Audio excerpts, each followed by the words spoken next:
নমস্কার বন্ধুরা, ইউটিউব চ্যানেলে আপনাদের সবাইকে স্বাগতম। আজকে আমরা যে বিষয়টি নিয়ে আলোচনা করব তা হলো বিড়ালের রাস্তা কাটাকে অশুভ মনে করা হয় কেন? বিড়াল কি সত্যি অশুভের প্রতীক? ভারতে পুরাতন কাল থেকে অনেক বিশ্বাস চলে আসছে, যার মধ্যে একটি হলো যদি বিড়াল রাস্তা কাটে তো লোকেরা থেমে যায় আর অপেক্ষা করতে থাকে। যতক্ষণ না কোনো দ্বিতীয় ব্যক্তি আগে যায় ততক্ষণ কেউ আগে যায় না। কিন্তু আপনি এটা কি জানেন যে বিড়ালের রাস্তা কাটা শুভ নাকি অশুভ? কিছু লোকেরা এটাই মানেন যে এটা কোনো অশুভ লক্ষণের চেয়ে কম কিছু নয়। আবার কিছু মানুষ এমনও আছেন যারা এর কিছু বিশ্বাস করেন না। আবার কিছু মানুষ এমনও আছেন যাদের সামন দিয়ে বিড়ালে রাস্তা কেটে যায় তখন তারা থুতু ফেলে দেয় আর কিছুক্ষণ দাঁড়িয়ে তারপর রাস্তা পার করে। এর পেছনে কতটা সত্য আছে?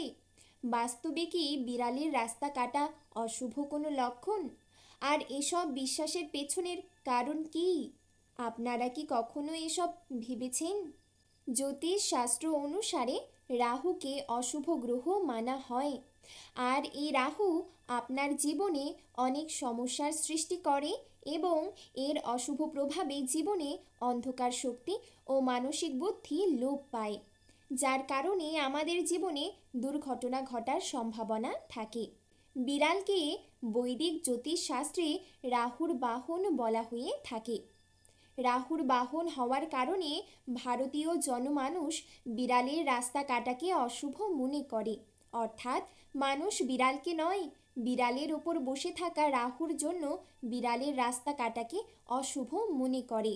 আবার এটাও মানা হয় যে রাহু যেরকম দুর্ঘটনার কারণ ওই রকম বিড়ালেও রাস্তা কাটলে সমস্যার ঝুঁকি বৃদ্ধি পায় অথবা চলাচল করার সময় কিছু ভুল হয়।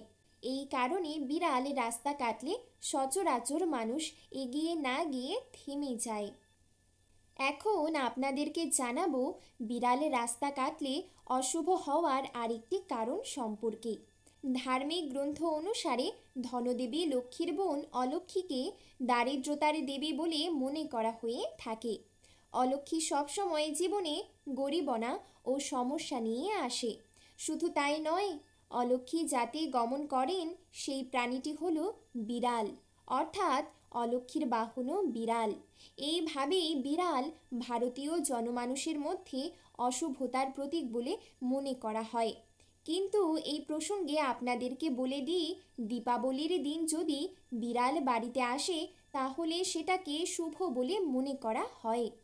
এর পেছনের কারণটি হলো দীপাবলির দিন বিড়াল যদি বাড়িতে আসে তাহলে এটা মনে করা হয় যে অলক্ষ্মীকে আপনার গৃহ থেকে সেই বিড়ালটি নিয়ে যেতে এসেছে।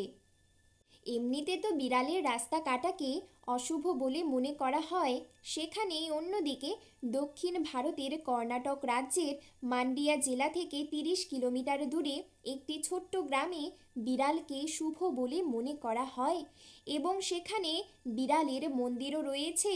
শুধু তাই নয়, মিশরেও বিড়ালকে দেবী রূপে পুজো করা হয়। ভারতের সাথে সাথে পুরো দুনিয়া জুড়ে বিড়ালকে নিয়ে এক এক ধরনের আলাদা আলাদা মান্যতা রয়েছে।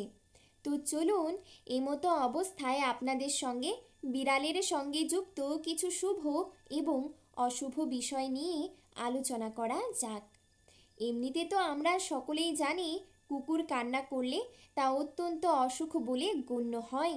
ঠিক সেরকমই বিড়ালের কান্নাকেও অশুভ বলে মনে করা হয়। বলা হয়ে থাকে বিড়াল যদি বারবার কান্না করতে থাকে তাহলে সেক্ষেত্রে খুব তাড়াতাড়ি খারাপ কিছু ঘটতে পারে। শুধু তাই নয়, যদি বিড়ালের মুখে কোনো সময় মাংসের টুকরোর দেখা মেলে তাহলে তা শুভ বলে গণ্য। এর ফলে আপনার সকল থেমে থাকা কাজ খুব তাড়াতাড়ি পূর্ণ হয়ে যেতে থাকে। বিড়ালকে নিয়ে আবার এমনটাও মান্যতা রয়েছে, যদি কোনো গৃহে বিড়াল লড়াই করতে থাকে তাহলে সেক্ষেত্রে বুঝে নেওয়া উচিত সেই ঘরে শীঘ্রই ঝুট ঝামেলা আসতে চলেছে, আর এর সাথে আপনার হয়ে যাওয়া কাজগুলো দেরিতে হতে পারে। কিন্তু অন্যদিকে যদি বিড়াল তার বাচ্চাদের সঙ্গে একত্রিত হয়ে রাস্তায় যেতে দেখা যায়, তাহলে তা একটি শুভ সংকেত বহন করে। মান্যতা অনুসারে খুব তাড়াতাড়ি আপনার গৃহে কোনো আত্মীয় স্বজনেরা আসতে পারে এবং তারা কোনো শুভ খবর সঙ্গে নিয়ে আসতে পারে। আজকের এই ভিডিওটির মাধ্যমে আপনারা জানতে পারলেন বিড়ালের রাস্তা কাটা শুভ নাকি অশুভ। আশা করি ভিডিওটি দেখে আপনারা সমৃদ্ধ হয়েছেন। ভালো থাকুন, সুস্থ থাকুন। ধন্যবাদ।